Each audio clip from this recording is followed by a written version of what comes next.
بسم اللہ الرحمن الرحیم۔ ہمارے یہاں بعض علاقوں میں رجب کی 27ویں رات کے بارے میں خیال کیا جاتا ہے کہ یہ وہی رات ہے جس رات میں نبی اکرم صلی اللہ علیہ وسلم کو معراج ہوئی تھی۔ اس رات میں عبادتوں کا خاص اہتمام کیا جاتا ہے۔ رات بھر لوگ جاگتے ہیں، مسجدوں کو سجایا اور سنوارا جاتا ہے، مخصوص طریقے سے نمازیں پڑھی جاتی ہیں، مخصوص نفلوں کے فضائل بیان کیے جاتے ہیں کہ اگر مخصوص طریقے سے ان کو پڑھا جائے تو فلاں فضیلت حاصل ہو جائے گی۔ بہت کچھ اس رات کے بارے میں بیان کیا جاتا ہے اور پھر اگلے دن روزہ رکھنے کا اہتمام کیا جاتا ہے۔ تو سوال یہ ہے کہ کیا واقعتاً یہ جو 27ویں رات ہے، اسی رات میں نبی اکرم صلی اللہ علیہ وسلم کو معراج ہوئی تھی؟ اور کیا شب معراج کی کوئی فضیلت ہے اس رات میں جاگنا، اس کا اہتمام کرنا؟ کیا کوئی اس طرح کی روایت بھی ملتی ہے کہ جس میں اس رات کی کسی مخصوص فضیلت کو بیان کیا گیا ہو؟ تو آئیے دیکھتے ہیں کہ اس سلسلے میں اہل علم کیا کہتے ہیں۔ حضرت شیخ الاسلام مفتی تقی عثمانی دامت برکاتہ علیہ فرماتے ہیں کہ 27 رجب کی شب کے بارے میں جو مشہور ہو گیا ہے کہ شب معراج ہے، اور اس شب کو بھی اسی طرح گزارنا چاہیے جس طرح شب قدر گزاری جاتی ہے، اور جو فضیلت شب قدر کی ہے کم و بیش شب معراج کی بھی وہی فضیلت سمجھی جاتی ہے۔ بلکہ میں نے تو ایک جگہ یہ لکھا ہوا دیکھا کہ شب معراج کی فضیلت شب قدر سے بھی زیادہ ہے، اور پھر اس رات میں لوگوں نے نمازوں کے بھی خاص طریقے مشہور کر دیے کہ اس رات میں اتنی رکعتیں پڑھی جائیں اور ہر رکعت میں فلاں خاص صورت پڑھی جائے۔ خدا جانے کیا کیا تفصیلات اس نماز کے بارے میں لوگوں میں مشہور ہو گئی ہیں۔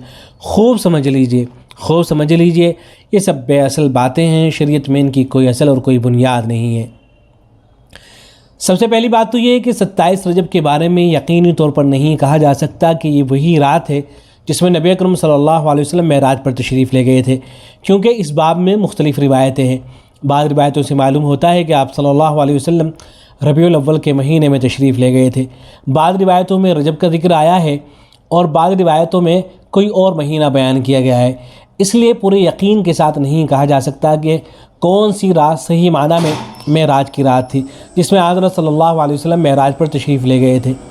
اس سے آپ خود اندازہ کر لیں کہ اگر شب معراج بھی شب قدر کی طرح کوئی مخصوص رات ہوتی اور اس کے بارے میں کوئی خاص احکامات ہوتے جس طرح شب قدر کے بارے میں ہے، تو اس کی تاریخ اور مہینہ محفوظ رکھنے کا اہتمام کیا جاتا۔ لیکن چونکہ شب معراج کی تاریخ محفوظ نہیں، تو اب یقینی طور سے 27 رجب کو شب معراج قرار دینا درست نہیں ہے۔ اور اگر بالفرض یہ تسلیم بھی کر لیا جائے کہ آپ صلی اللہ علیہ وسلم 27 رجب ہی کو معراج کے لیے تشریف لے گئے تھے، جس میں یہ عظیم الشان واقعہ پیش آیا اور جس میں اللہ تعالیٰ نے نبی اکرم صلی اللہ علیہ وسلم کو یہ مقام قرب عطا فرمایا اور اپنی بارگاہ میں حاضری کا شرف بخشا اور امت کے لیے نمازوں کا تحفہ بھیجا، تو بے شک وہی ایک رات بڑی فضیلت والی تھی۔ کسی مسلمان کو اس کی فضیلت میں کیا شبہ ہو سکتا ہے؟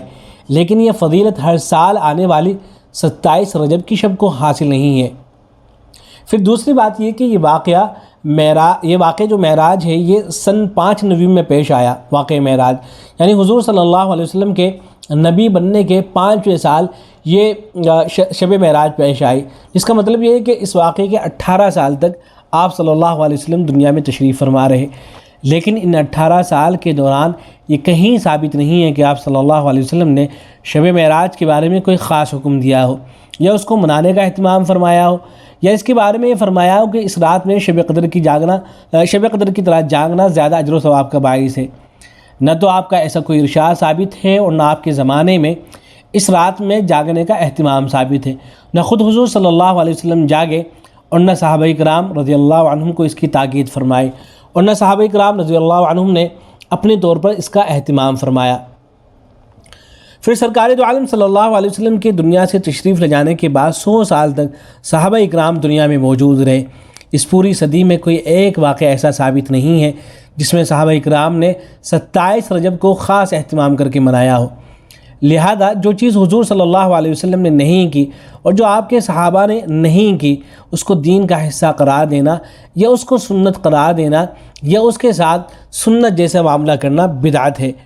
اگر کوئی شخص یہ کہے کہ میں معاذ اللہ حضور صلی اللہ علیہ وسلم سے زیادہ جانتا ہوں کہ کون سی رات زیادہ فضیلت والی ہے، یا کوئی شخص یہ کہے کہ صحابہ کرام سے زیادہ مجھے عبادت کا ذوق ہے، اگر صحابہ نے یہ عمل نہیں کیا تو میں اس کو کروں گا، تو اس کے برابر کوئی احمق اور کوئی بیوقوف نہیں ہو سکتا ہے۔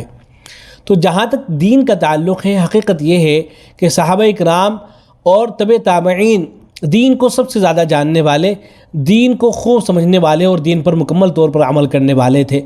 اب اگر کوئی شخص یہ کہے کہ میں ان سے زیادہ دین کو جانتا ہوں، یا ان سے زیادہ دین کا ذوق رکھتا ہوں، یا ان سے زیادہ عبادت گزار ہوں، تو حقیقت میں وہ شخص پاگل ہے اور دین کی سمجھ اور فہم نہیں رکھتا ہے۔ لہذا اس رات میں عبادت کے لیے خاص اہتمام کرنا بدعت ہے۔